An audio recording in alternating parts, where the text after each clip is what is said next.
So I found this practice test online that I thought would be really helpful to kind of work through. It has some really good problems on here, and I thought an explanation might help you in reviewing for your test. So I want to talk through a couple of these and give you kind of an idea, hopefully, of how to better deal with some of these problems. So number 3 here, it's saying evaluate the arc sine of negative 1/2. What that's asking you to figure out is sine of what angle, what theta, is equal to negative 1/2. There's a couple pieces here. We have to consider both where sine is negative and what value gives you 1/2. So let's start with the 1/2 part, okay? I'm going to go to my special right triangles and I'm going to look for where is sine 1/2. And I can see that theta then is equal to one of my pi over 6 reference angles. Now, that would be if it was in the first quadrant. However, remember in our quadrants, we know that in the first quadrant, all of the functions are positive. In the second quadrant, sine is positive. In the third, tangent is positive. And in the fourth, cosine is positive. Because I'm talking about a negative 1/2 here, I want the pi over 6 value in quadrants 3 and 4, because that's where sine is going to be negative. So this is where I want to look at my reference angles. I gave you that one circle that had all the different values. Find the pi over 6 value that is in the third quadrant, which is 7 pi over 6. And I'm going to put my answer here in what I assume is meant to be the answer box. And then the pi over 6 value in the fourth quadrant, which is 11 pi over 6. Okay? So you have two values here that both have a sign of negative 1/2. And that's what we're trying to find. So number 4, we're trying to find what angle measurement has a tangent value of square root of 3 over 3. So what I'm asking is, what theta has a tangent value of square root of 3 over 3? Now I'm going to go back to my special right triangle, and I'm going to see that that again is the pi over 6. And because this is positive, now I want to talk about the pi over 6 reference angle that's in quadrants 1 and 3, because that's where tangent would be positive. So in quadrant 1 is pi over 6. That one's pretty easy. I already got that one. But now I want the pi over 6 value that is going to be in quadrant 3, which luckily enough I found in my last problem, to be 7 pi over 6. So what we're trying to do here is we're trying to find the angle measurements that have the tangent of square root of 3 over 3. Or in the last one, the angle measurement that had a sign of negative 1/2, okay? This comes into play a lot when we're solving. A lot of times we get, sine of x equals square root of 2 over 2 or square root of 3 over 2 or whatever.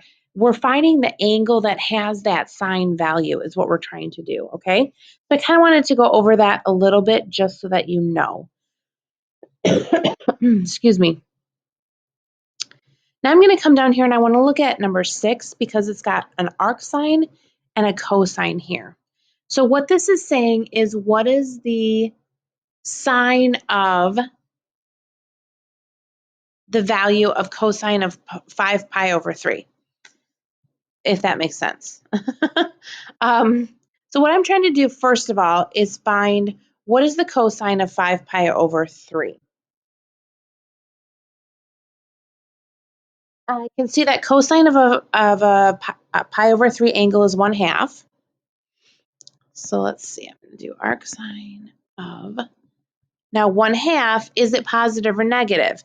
Well, 5 pi over 3 falls in the third quadrant where sine is negative.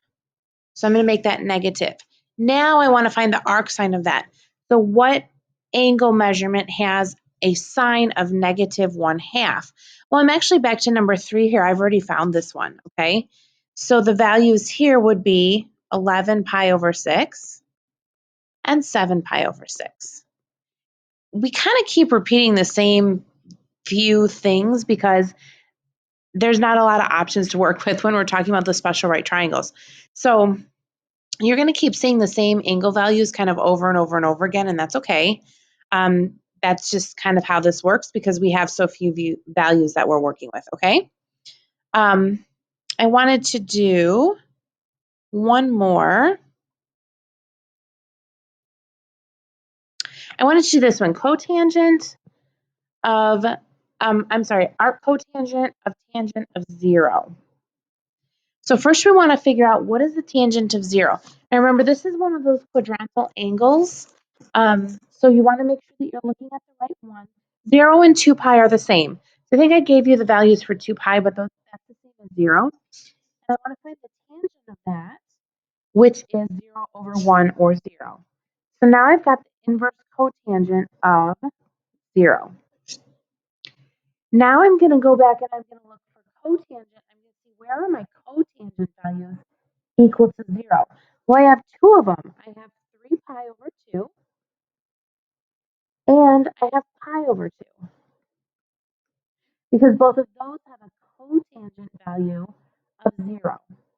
One is 0 over 1 or 0 over negative 1 gives me a cotangent of 0.